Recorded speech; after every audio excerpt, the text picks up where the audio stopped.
বিসমিল্লাহির রহমানির রহিম।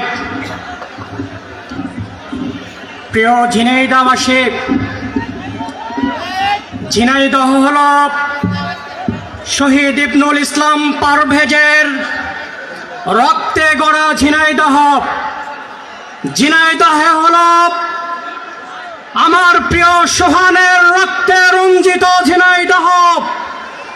ঝিনাইদহের মাটিতে শুয়ে আছে আমাদের প্রিয় ভাই শহীদ জহুরুল ইসলাম।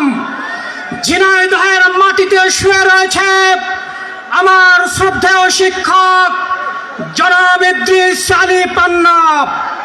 আজকে ঝিনাইদহে দাঁড়িয়ে আমরা বলতে চাই, যেই মাটিতে আমাদের বিপ্লবীরা জীবন দিয়েছে, যেই মাটিতে শহীদের রক্ত ঝরেছে, যেই মাটিতে শহীদেরা ঘুমিয়ে আছে, সেই মাটিতে কোনো স্বৈরাচারের জায়গা হবে না।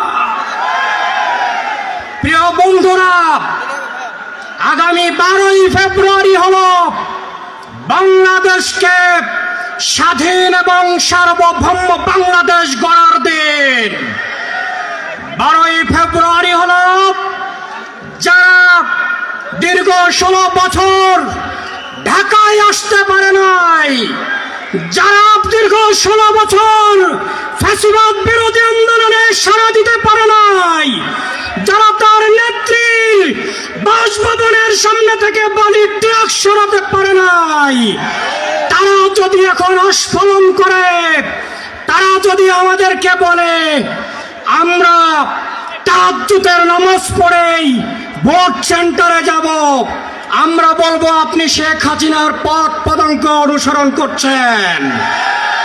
শেখ হাসিনা রাতের ভোটের রানী, আপনি যদি রাতের ভোটের বরপুত্র হতে চান, আমরা তৌহিদি জনতার পক্ষ থেকে ঘোষণা করছি, আমরা প্রত্যেকটা সেন্টারে তাহাজ্জুদের জামাত কায়েম করব।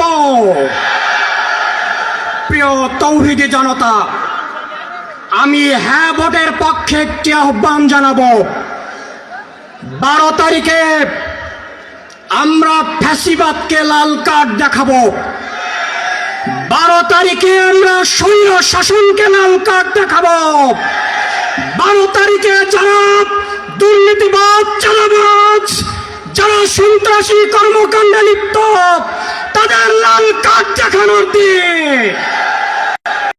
প্রিয় বন্ধুরা আমার, আপনারা দেখেছেন না আমার মা বোনেরা ভোট চাইতে যাইতেছে, তাদেরকে উপর হামলা করা হচ্ছে। আপনার এর মানে বুঝেন, 25 তারিখে আমাদের ব্যালট বিপ্লব কি হয়েছে, সেই পোস্টাল ব্যালটের মাধ্যমে আমার প্রিয় রেমিটেন্স যোদ্ধারা তাদেরকে একটি লাল কার্ড দেখিয়েছে।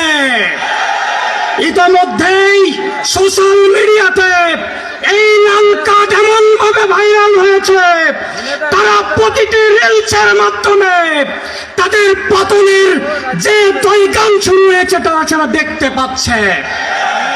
প্রিয় বন্ধুরা আমার, সর্বশেষ আহ্বান, আপনারা 12 তারিখে সেই পর্যন্ত প্রত্যেকটি সেন্টার পাহারা দিবেন, যেই পর্যন্ত আমাদের বিজয় নিশ্চিত না হবে।